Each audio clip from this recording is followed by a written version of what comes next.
Hi, everybody, and welcome to the official Dune publishing panel for virtual San Diego Comic-Con. My name is Kevin J. Anderson, and I'm here with my friend and co-author, Brian Herbert. Hello to everybody. Kevin and I have known each other for a little while here, and we're going to talk about that. I think more than 20 years or so. We did some accounting ahead of time and found out that we had published 14 Dune books together, one collection, three novels in our Hellhole trilogy, and we've got a new trilogy that we're working on and some graphic novels. And we'll be talking all about some of the exciting things happening in the Dune universe. Yeah, more than 20 years, and I think we've had a half-hour argument. And 29 minutes. 29 minutes. Minute argument. It's been pretty good. It's been great. Well, and we've also been to San Diego Comic-Con together. We were guests of honor. I can't remember which year it was, and we had a great time there. This is a lot less crowded doing it this way, I guess. Brian and I are also about to start plotting another book in the Dune series, and what we normally do is we always meet together up at Brian's house usually and spend a few days just brainstorming. This time we have to do it all by Zoom, so it'll be a little bit different for us, but we'll keep writing. We've written, I don't remember the number of words. We figured out a couple million words together. I think it's maybe closer to 3 million, between 2 and 3 million. Wow. And some of them were verbs and some were nouns and all kinds of stuff like that. Well, our writing styles are similar, which is nice. Yeah, so we brainstorm the books together, and then we outline the books and we break up the chapters, and we're on the phone all the time trying to keep up on all sorts of other things that we're working on, and then we edit each other's stuff, and it goes back and forth before it gets into the hands of our trusty editors, and then it goes through, and then we start working on the next one. So we have a number of ooh moments where we come up with the same idea simultaneously, or nearly simultaneously. We share one brain between the two of us, but we both come at this from a great love of Dune. I read Dune for the first time, I think, when I was 11 years old, and I just fell in love with it. And then I read it again in college, and I was like I was reading a whole different book because there's so much more in there that I didn't see the first time. And I've read it, I don't know how many dozens of times over and over again. But and Brian, you have a much closer connection than I do. Well, Dad used to say you could read Dune on any of several layers. It was a polyphonic novel, and then you'd come out of it, he said, at the end with detritus clinging to you of the characters and scenes and events. And he was a great student of psychology. So you can read it as the layers of politics and religion and women's issues, or you can read the adventure of Paul Atreides, the classic adventure. Well, and as people are listening to this, I think we should probably mention one of the big things that obviously everybody's aware of, the big budget legendary feature film of Dune that's in the works right now. There's also a new TV series, but we're going to be just talking about the publishing, the graphic novels and the books in this panel. So more, Brian? We got lots of things going on. We have games going on also. You know, there will be real Dune games out there. There already are some tabletop games, and there's more on the way, including computer games.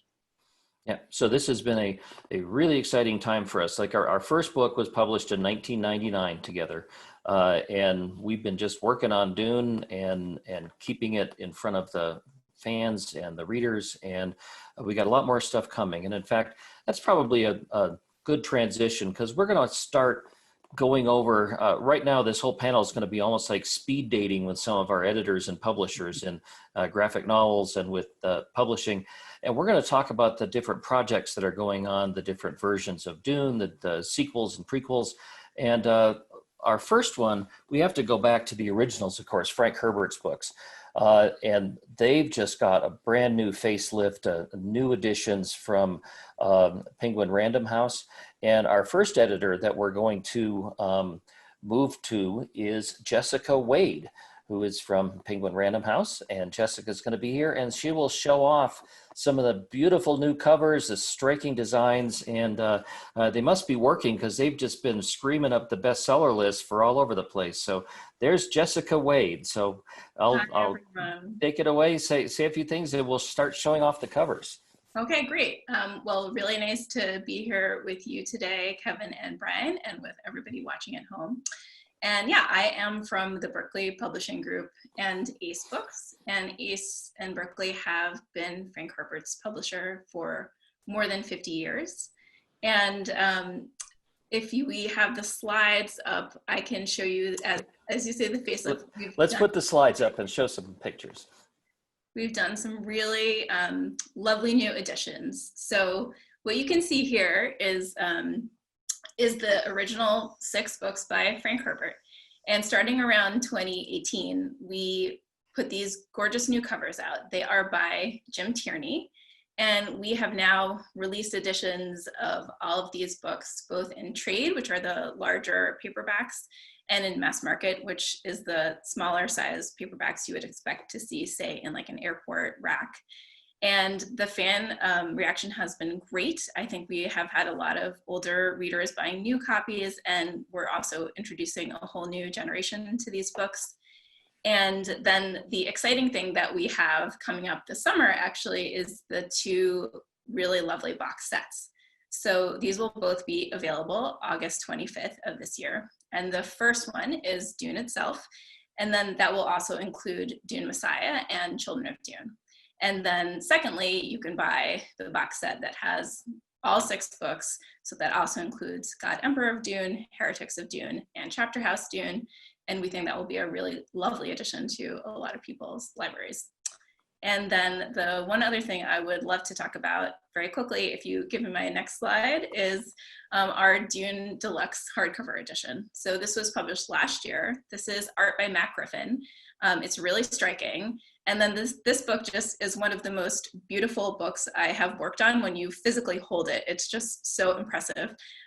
It has a lot of bells and whistles. It's got, as you can see, the blue dyed edges of the paper. And then if you take off the front cover, there's original artwork on the inside of the front cover.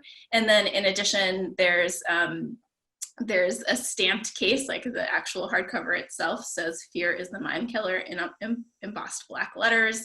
And there's a brand new map, also by Matt Griffin, and also decorated end papers. So the front and back have 2 original pieces of art. So this is just an absolute gorgeous book. And obviously throughout all of this, we thank the estate and Brian especially for all their approvals and making sure that everything works smoothly and that we can put out lots of really great additions into the marketplace, and again, get a whole new generation of readers super excited about Dune. Brian, do these have your introductions in them? I don't remember. I think they're in all 6, aren't they? Yes, and you updated the introduction of Dune itself. Right. So those are kind of encapsulated parts of the biography I wrote of Dad, Dreamer of Dune, although I didn't go word for word, but I put together parts of it. And so each introduction is unique to that book, when Frank Herbert was writing it, and the things that were surrounding him in his life. Yeah, we're really grateful to have those. And I notice your mass market paperback is #1 on Washington Post bestseller list. Yes. No, they are doing great. There's been, let's say that Dune is a perennial bestseller, and there's always a huge amount of interest, but there is an especially huge amount of interest right now. So we're very pleased. Well, they've really come a long way. When I was 11, I bought this Ace paperback of Dune, which had a bright orange spine and a giant sandworm on the front, which as an 11-year-old kid, I wanted the giant sandworm chasing the Fremen on the desert. So I loved that one. And then I got a John Schoenherr cover, which was one of the classic Dune covers.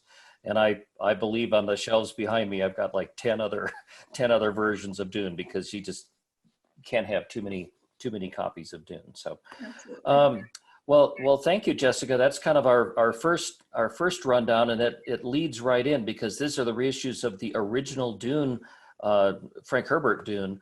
And for so long, bye, Jessica.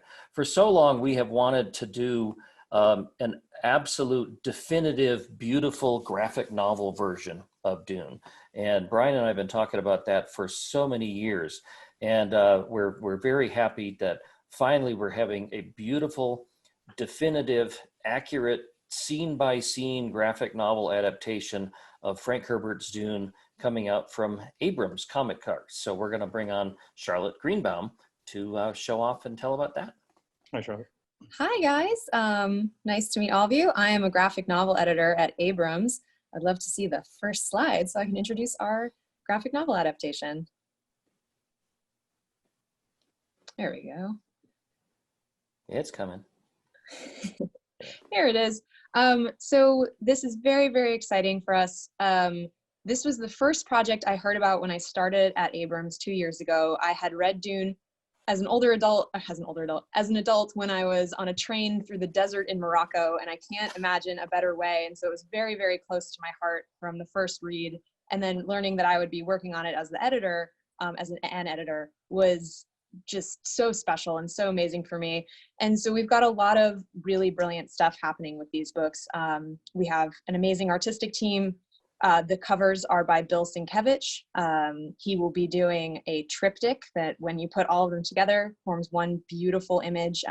We're working on those second and third covers now. Just hold on to your hats, guys. And then the interiors are by Raúl Ayen and Patricia Martín, who are good friends of mine from Spain, who I previously worked with at Valiant Entertainment. And they told me they loved Dune back then when I worked at Valiant, and I told them I'd read it, and they have always been huge fans. And so when this opportunity came up, I just had to put their names forward as possible interior artists. So this will be the first of 3 books. We've split the original novel into the 3 books within the novel: Dune, Prophet, and Muad'Dib. And I'm just so excited to be bringing this to the world. It's interesting that you talk about reading Dune while you're on a train through Morocco, because when Brian and I sold our very first Dune trilogy, the House Atreides, House Harkonnen, and House Carino, I took advantage of being able to call it a research trip. And my wife and I both went to Morocco, and we rode camels at the edge of the Sahara Desert, and we took probably that train. It was the Marrakesh Express all the way down. Exactly. Yes, same train. And that's where I was plotting and working on stuff. And I know, Brian, when your world cruise, you went out to like the Dune 7 Dune and stuff like that. Yeah, in Namibia, there is a dune actually called Dune 7. So of course I had to climb it. So I've climbed a few things around the world that have to do with Dune, and that's one. I'm always thinking about my father and mother. I remember my dad reading portions of the book to my mother, and I was sitting there not really knowing what was going on when he's talking about Paul putting his hand in the agony box. I had no idea, how iconic these events were. Yeah, and when Brian and I are the ones who adapted the novel to the comic script, and boy, when we were working on that, I sure had a greater appreciation for all those people who keep trying to make Dune as a film, because it's very hard to adapt some of it visually, because it's so deep and there's so much world building and so much introductory material and so much inner dialogue. But when we wrote the scripts, of course, you have to show it visually, panel by panel at a time.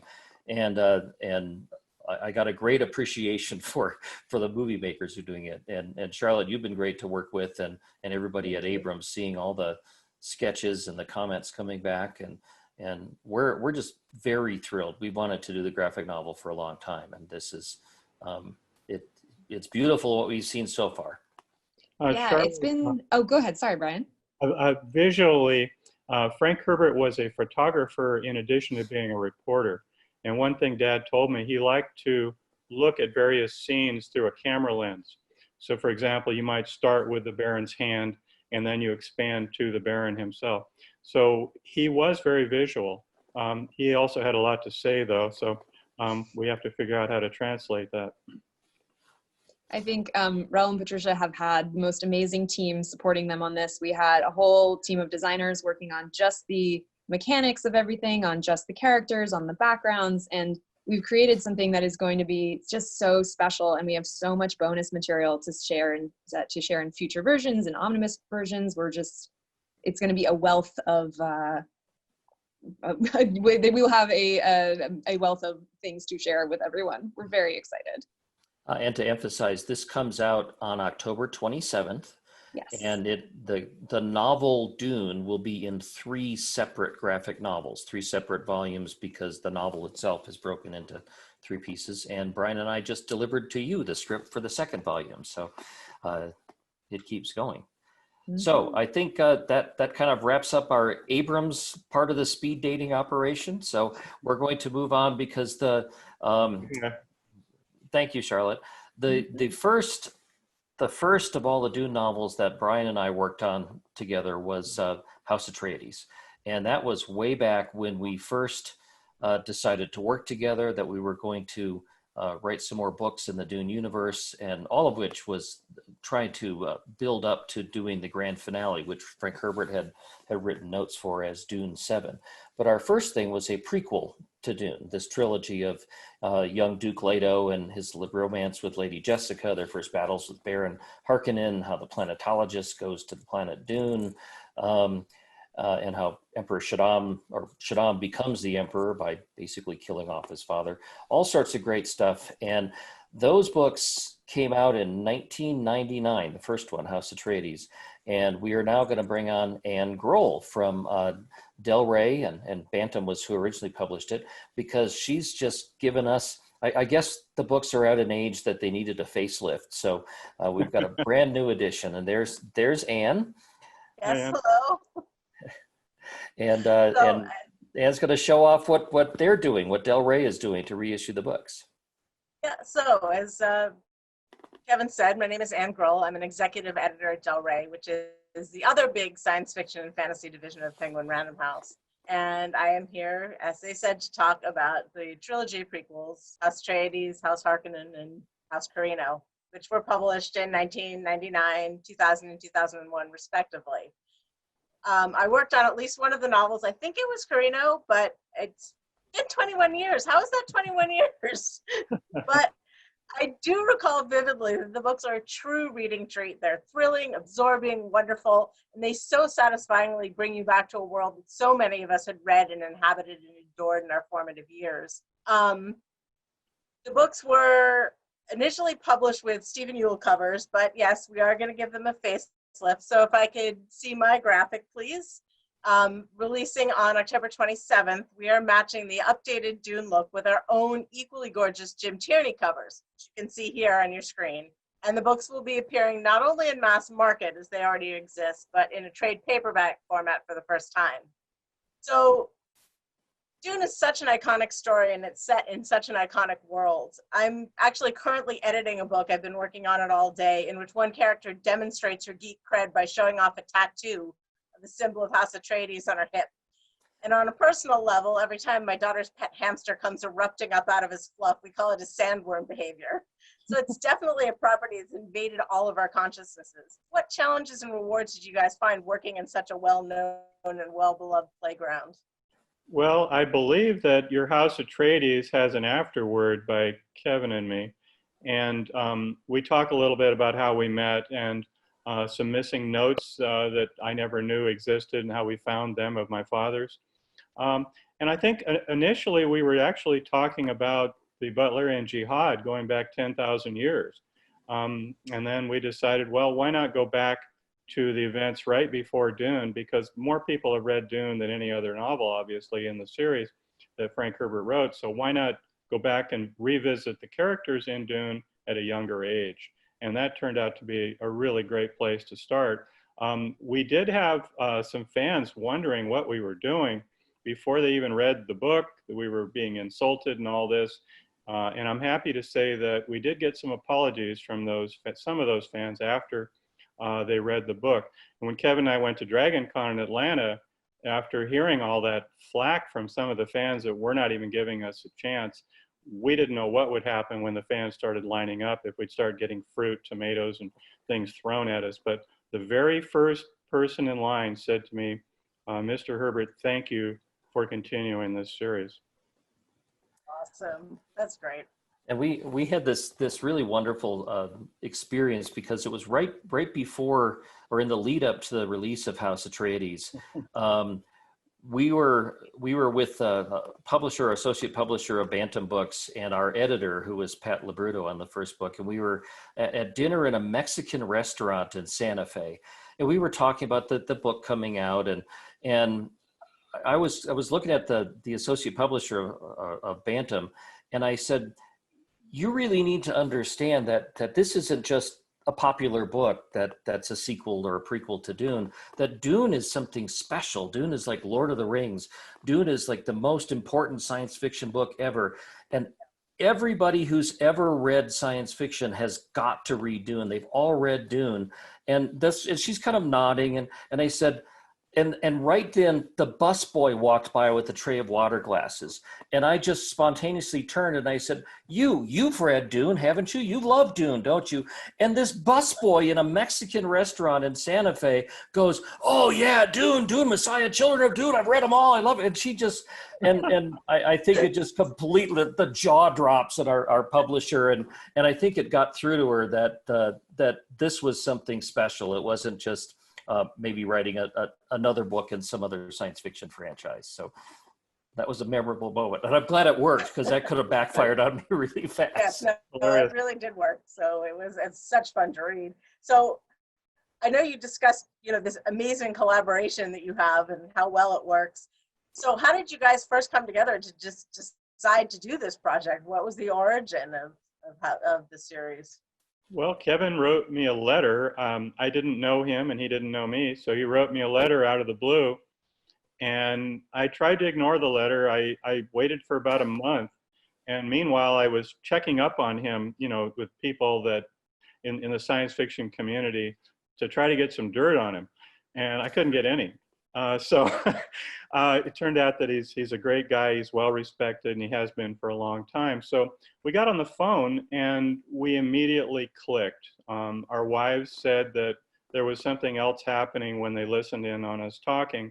And when Kevin and I met in Seattle for the first time, we were already brainstorming, and I was almost driving off the road with so many ideas.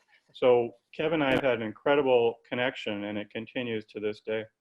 Well, and it really is. If we've written 3 million words together over 20 some years, and he is still like my best friend. We call up and we just talk constantly, and we see each other all the time. So I think that comes through in some of the stuff that we're working on. But anyway, Anne, thanks for showing off those great new covers. And when is the release date on those? October 27th. So we're excited to share them with the world again. That's Dune Day, I guess. Lots of stuff coming in then. So we're going to switch now, because after House Atreides, the book reissues, because everything is so visual and so we love comics and graphic novels so much. We've also got some exciting news from Boom Studios, because we're going to be adapting House Atreides into a 12-issue comic series from Boom Studios. And I'm very happy to bring on Ross Richie, who, we'll talk about how long you've been trying to do this Dune stuff as comics. So Ross, take it away. Yeah, we were actually sitting around the offices trying to recall how long it's been. And I think the consensus was this was a deal that took 10 years to make.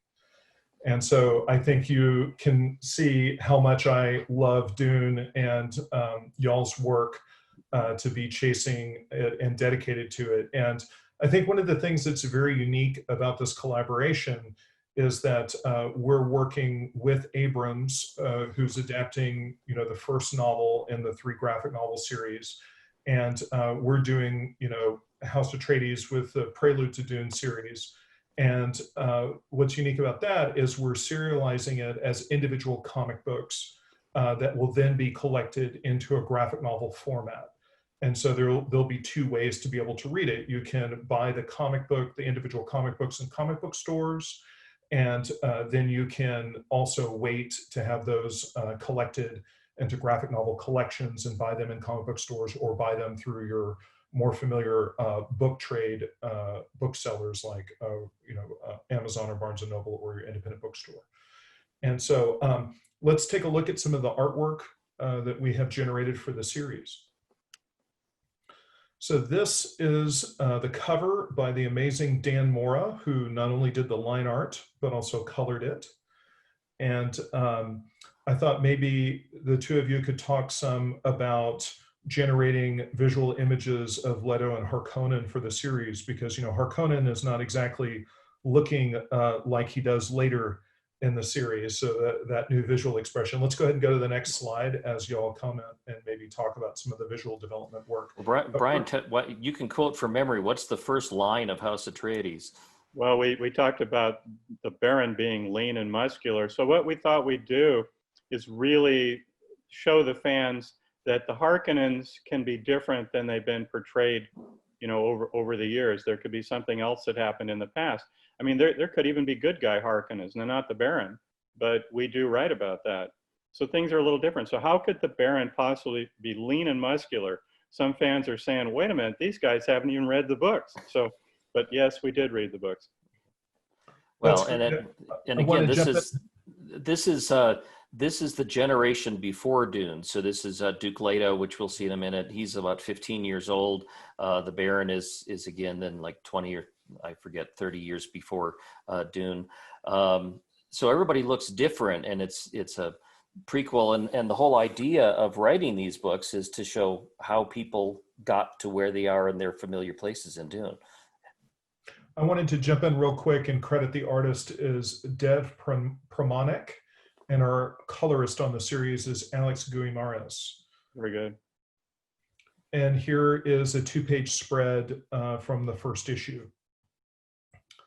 And so can you tell us some about the process, since for the first time, we're visually representing these characters at these particular ages, some of the thought process? Was there some discussion between the two of you about actually, now that somebody was putting pen to paper and expressing, you know, the Baron so young visually, were there some modifications and changes, or was it an easy process? How did it go? We didn't change from the novel. We're following the novel very closely. Yeah. Yep. Well, and one of the challenges, though, is when we write a novel, we write the novel and outline it the way it needs to be, and it flows out, and we're not really limited to our number of pages. But a comic issue is very strict, 22 pages, and that's what it has to be. And this is in 12 parts. And so we have to take our novel, which is, I don't remember off the top of my head, like 500 pages long, and somehow break it into 12 equal parts that are all exactly 22 pages. And, you know, you have to be careful. If there's a 2-page spread, you got to make sure that it's not on an odd page and an even page, because that won't work. And we just had a great job kind of re-outlining, rereading our book that was published 21 years ago, and getting a refresher on it, and seeing it portrayed visually is just a very exciting thing. And Dev has done a great job on the interiors. The cover that you showed, I guess we should mention, is one of the variant covers. I believe that there will be several different covers for the first issue. Yeah, and we should point out to the audience that at Boom, we searched the world over for the very best people that could adapt your novel into comic book format, and it was you. So for people that are not tracking, Brian and Kevin are adapting that work, and they are writing the comic book series. You touched on one of the problems with us bringing in any other writers into the Dune universe. Kevin and I would spend more time editing what they do than it would take to write these books. Yeah, absolutely. And I would say, as a publisher myself, you know, I'm always looking for opportunities, if we're doing an adaptation, to get as close to the original work as is possible. And I just don't think that there's any way to get closer to the original work than to have the original authors do the material. Thank you. And one other thing that I want to mention that Ross brought up a little bit, but is really kind of unique.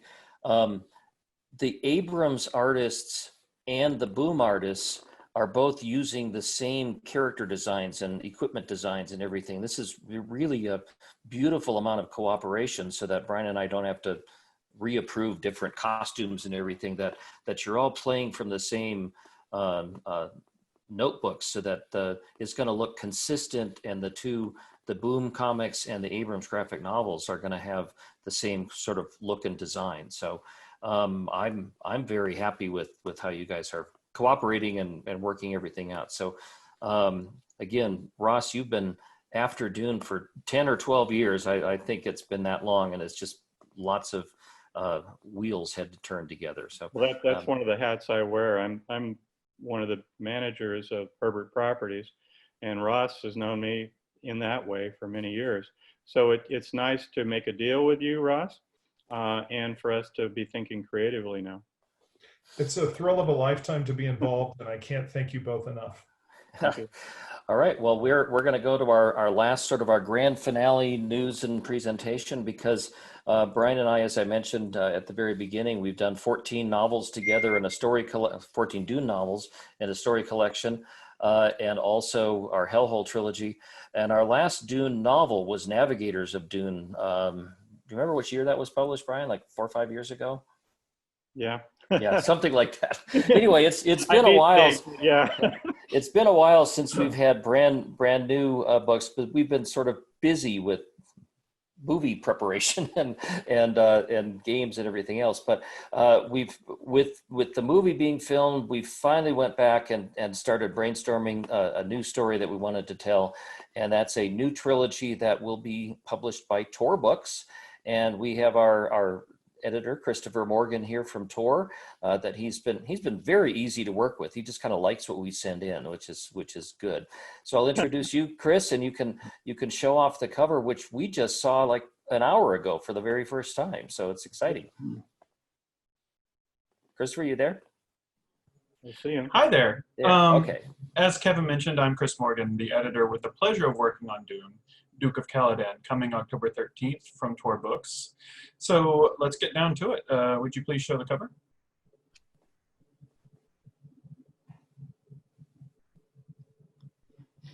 So as Kevin mentioned, this is a rough mock-up of the art. It's not quite yet final, but I just want to say how much fun it has been working with artist Matt Griffin on these. He's done such an amazing job of capturing Leto, and as an editor, it's always a pleasure to work with someone who is passionate about the book that you were working on as you are. And it's a rare thing that you get in publishing, to get an author that, or get an artist that gets it. And it's just, we're very, very excited. Working on Dune is essentially a dream come true. The franchise is iconic. I first came to the series in the early 90s. I was playing, I think, the Dune RTS game, which was made by the same folks who did Command and Conquer, I think. I've seen every film version, my own personal favorite being the Sci-Fi Channel take. And as Kevin and Brian mentioned it, I've read the books at just about every major milestone, whether it's high school, college, or prepping for editing this book.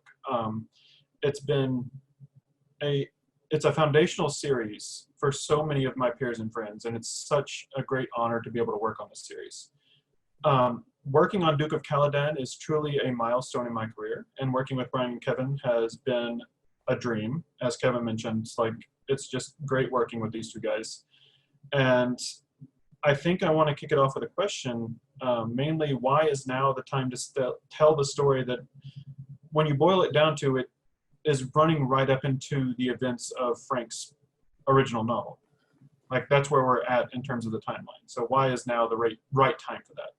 Well, Paul Atreides and his relationship with his father and mother are very complex. And so we knew there were more stories to tell along that line. So this novel begins when Paul is 14. And so he's 15 when Dune opens up. So these are pivotal events right now that lead right into Dune and really lead right into the movie. And by the way, it's very nice to see a cover in which the artist and you, the editor, have come up. You've actually read the book. I mean, that's nice. Kevin and I have been interviewed by people that haven't read our books, and it's just kind of generic questions. Well, how do you feel, Mr. Herbert and Mr. Anderson, after writing the book? I mean, just general stuff. Or they'll do a general artwork on it, on Dune. Well, no, this book is set on on Caladan, which is an ocean world. And that's the old castle up there in the cover. So somebody really is getting it. And thank you very much for steering that in the right direction, Chris. Well, and we, in writing this trilogy, it'll be our titles now are the Duke of Caladan, the Lady of Caladan, and the Heir of Caladan. So it'll be cleverly the Caladan trilogy, probably. But it's basically the year before Frank Herbert's Dune, and not to be a spoiler, but the trilogy will pretty much end with House Atreides finding out that they're being moved off to Dune and will take over the operations there. But we we felt that this was the time for people who were going to be seeing all the publicity for the movie and all the other projects and the computer games, that they might actually go and start to read some of the books. And it was time for a new book to come out. But we might be getting a lot of brand new readers. So we didn't want to do something that was in a very obscure time frame. We wanted something that could be easily accessible and familiar to anybody who had just read the first Dune novel. And this book has all the characters of, Duke Leto and Lady Jessica and the Bene Gesserit and Baron Harkonnen and the Emperor and all that. And of course, Paul Atreides and Duncan Idaho. And it'll be a familiar way to get everybody right up to speed to reading Dune and seeing the film. So we felt this was like the right time for bringing into this story. And like Brian said, these are such iconic characters. There's so much more to tell. And we use that as, more sandworms and more space battles and more politics and more religious philosophy and intrigue. And we try to make it as complicated and intricate as we can. You're going to see Paul and his companion characters facing dangers that they didn't face before. But it's not just action-packed, which it is action-packed, but there's also a lot of important information about Paul's history and his family's history. That was one of the things that I personally loved, was getting to see Paul and Duncan do all those bonding moments that they always hint at in the original Dune. And then also seeing like some of the more, like you get to see a lot of the political machinations that happen in Dune, that it feels like a lot of it is happening off screen, but now we're seeing a lot of context for that. And that's one of the things I really, really enjoyed about this book. And we are just about to start writing the second book in the trilogy. We've got a good summary of what the story is and what events happen, but it's about time for Brian and I to get on Zoom and narrow it down to, chapter by chapter, every event that unfolds, because when you collaborate, we both have to have the same blueprint to follow. Otherwise our walls won't match up when we build it. So we're about to start that. And I think we're getting kind of to the wrap up point of this panel. And Brian, you want to wrap it up or say some other things, because when you were going through all the important editors that are involved in this project, all the important people, I kept thinking, but wait, there's more. He's got another one here. But we're also doing quite a bit of gaming. So we're working with Legendary Pictures, the studio, on the development of new digital and tabletop games. So Dune, like our universe, is expanding, but we're very conscious that we don't want to expand it too far. We don't want to come up with material that the hardcore Dune fans will not appreciate, because Dune, above all, is a very high quality work, and we struggle to maintain that quality. Oh, and I think we need to go back to, Brian and I are still loving it ourselves. I mean, this is not a job to us. This is a passion that we spent as much time on Dune as Paul Atreides did, I think. We've told so many stories, but both of us just had to reread Dune very carefully, page by page, when doing the graphic novel adaptation for Abrams. And even now I still came up with, I didn't notice that thing before, this little 3-word detail that changes a little spin on something. And it is just such a masterpiece. There is no other book that I have read that many times, and I still keep getting things out of it each time I read it. I think of what you said early on in our collaboration. You said that you really want to know what the next Dune story is going to be, even if I have to co-author it. So yes, you have that sense of excitement about the series, and I feel we have quite a bit of energy between us that's bigger than either one of us, really. Yeah. Well, and we know that the fans have that excitement too. And this year, as you've seen all this great stuff that we've been showing off, and like Brian mentioned, this hasn't even included the games and the movies and the TV show and all kinds of things. So we hope the fans stay as excited too, that we love Dune, and this will bring more audience to Dune, and it'll bring more great stuff for the existing fans and readers. And I think we're pretty much at our time limit here for the panel. So I want to thank you all for being here. Thank just blanking at everybody. Thank all of our editors is what I want. Jessica Wade, Charlotte Greenbaum, and Anne Groell, Ross Richie, and Christopher Morgan, and our publishers and all that stuff, and you guys too, the fans. And we hope we keep entertaining you and giving you thought-provoking stories. Thank you, Kevin. Thanks.